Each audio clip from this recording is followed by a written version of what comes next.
Good morning, everybody. I'm Mimi, and I am a compulsive overeater and bulimic, and I am abstinent since 9/29/19. Um, the reason why I'm abstinent is because I do what you guys all do. I weigh and measure 3 meals off our gray sheet. I write them down. I commit them to my sponsor. I don't eat between meals no matter what. And abstinence is the most important thing in my life without exception. And I am just super grateful to be here. And I just feel honored and so lucky to be able to celebrate with all of you guys.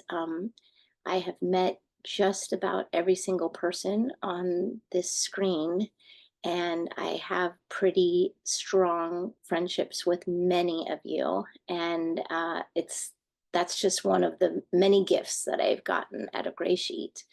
Um, I came into Gray Sheet in May 2012, and that was after I had been in another food fellowship for 11 and a half years prior, which coincides with my sobriety. So I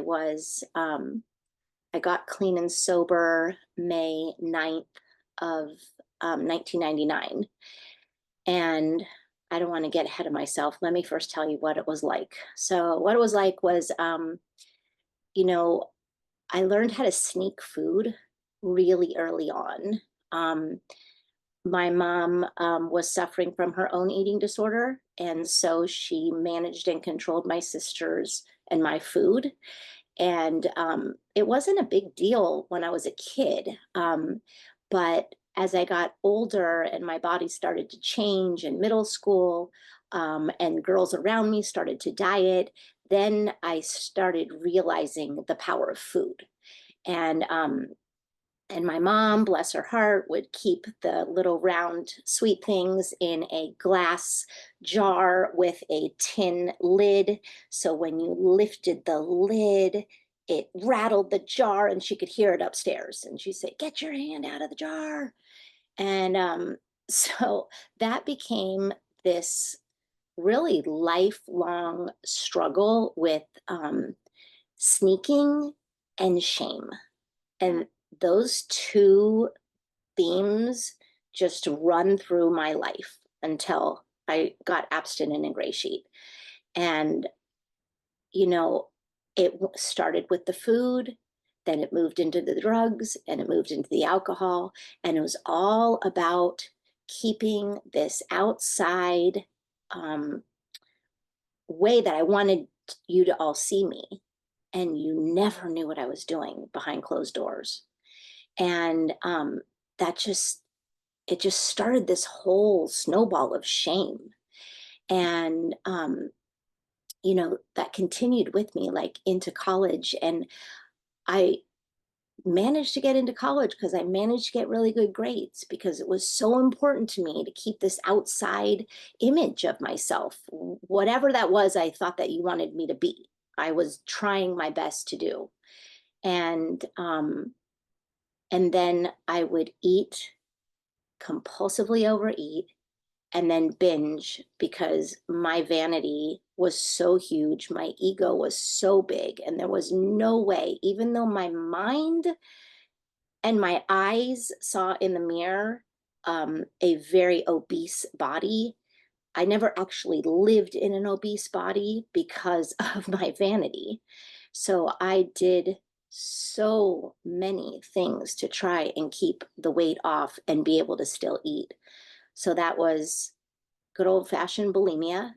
And then I was a runner. So I would run all around the UCLA campus. I'd run laps and laps and laps after binging and binging and binging, and throwing up in the bushes as I was running to get it all out.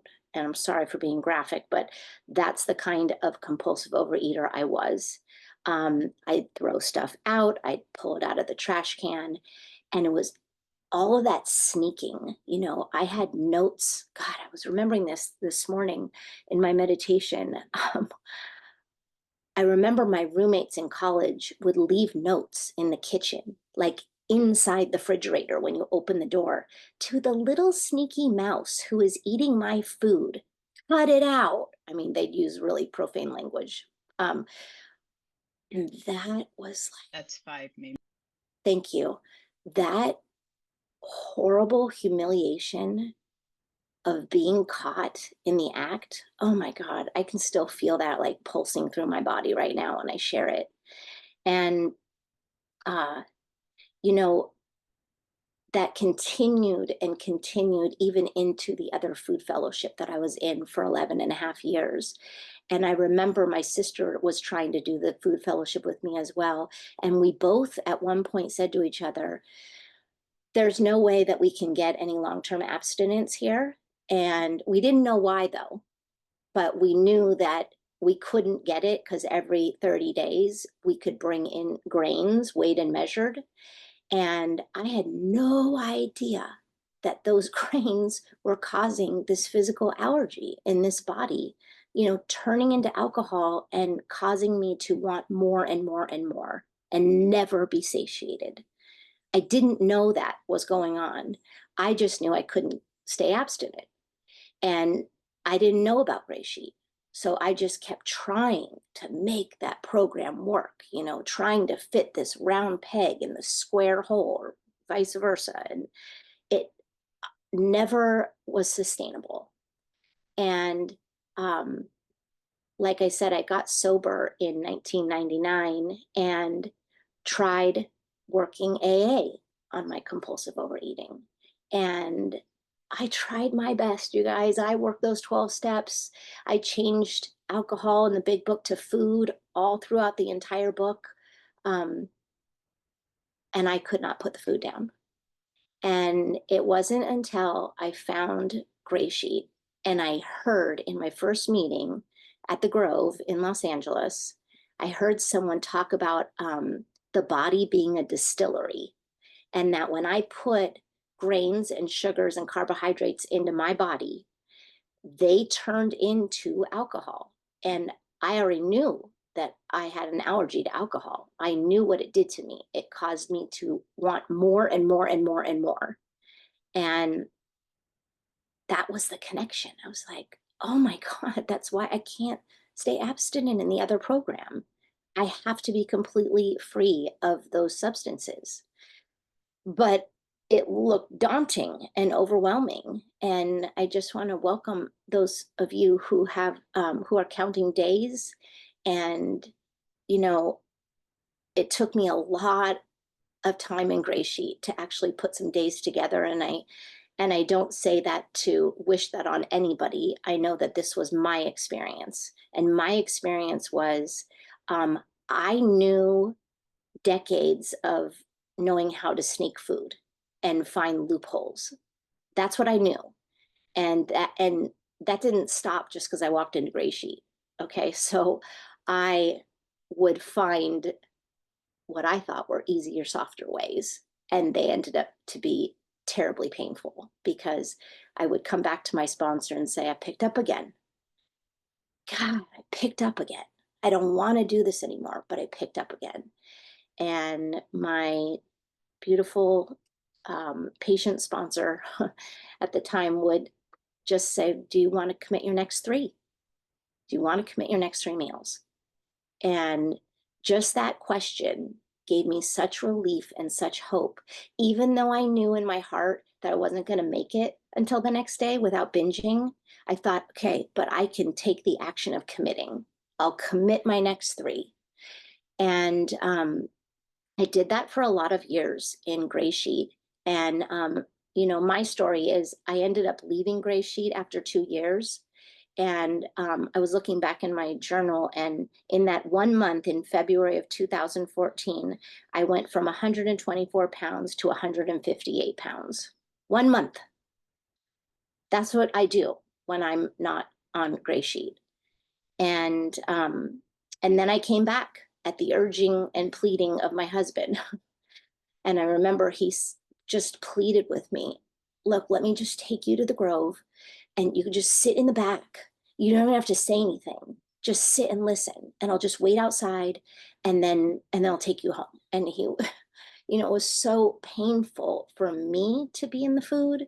And I had no idea it was so painful for my family to watch me be in the food. And for whatever reason, That's I 5 minutes stayed. left. Thank you. For whatever reason, I stayed after that. And I just decided I would take direction no matter what and be absolutely rigorously honest. So, what that looks like for me today, and I didn't even get a chance to like share all my no matter what's, but two people on this meeting were with me when at my mom's funeral. Uh, Next month is going to be 6 years. Can't believe it. But they sat with me while I ate my weighed and measured dinner. And, that's what we do for each other here. And today, what my life looks like is I have a meditation practice that I do with my husband every morning. Um, I get up really early so I can have that special alone, quiet time with my higher power. And then I get on a meeting. Every morning, I'm either on an AA Zoom meeting or a Gray Sheet Zoom meeting. And then I go out and I do my life, and my day is I meet my higher power at my scale 3 times a day and weigh and measure the beautiful, glorious food that we have on the Gray Sheet. And I am one for big and greasy, and the bigger the better. And I often share pictures of like the biggest fruits I find. And I get to do that here. And I don't have to have shame around it. And, besides the physical abstinence, I feel pretty comfortable in my skin most of the time. I have the the abstinent mind. I have a calm mind most of the time. And that is just because of the steps that I get to work here in the program. And, it's not enough for me to just go to meetings. I'm in a book study with a Gray Sheeter and some other AA members, and I just stay where my feet are. My feet are planted on the earth right now. I'm in a meeting of Gray Sheet, and there's nowhere else that I would rather be than with people who are nodding their head in agreement about the crazy stuff that we do and then the beautiful things that we get to do with our food today. And you know, I I'm in like my dream job, and I got to manifest that with a lot of Gray Sheeters in program, and the only reason I get to do these amazing things is because I am not wrapped up in the craziness and obsession with the food. And trust me, there's food around me in my job all the time, all the time, food that we don't eat. And, as it was suggested to me many, many years ago, I look at the food, I say that's pretty much either heroin, speed, cocaine, whatever floats your boat, wrapped up in pretty packages. Like, and there's not enough that could ever satiate me. So I stay with my beautiful Gray Sheet food. I pray and meditate. I call my sponsor every day, or I text her every day with my food. And for me, I just have to be rigorously honest with the food. So that means, I don't have to, I know that, but I still text, even minute changes that I make to my food. Um, and I have 1 minute left. Thank you so much, Karen, for timing. You know, the no matter what's that I've gotten to experience in Gray Sheet are really something that keeps me here, because just to get current, my dad just turned 80, and I've shared with a couple of you how it's really painful to watch this man who was always just the strongest, most handsome, my hero, my biggest cheerleader in life. And he's getting old, and he's frail, and he's forgetting things, and he's scared to death of dying.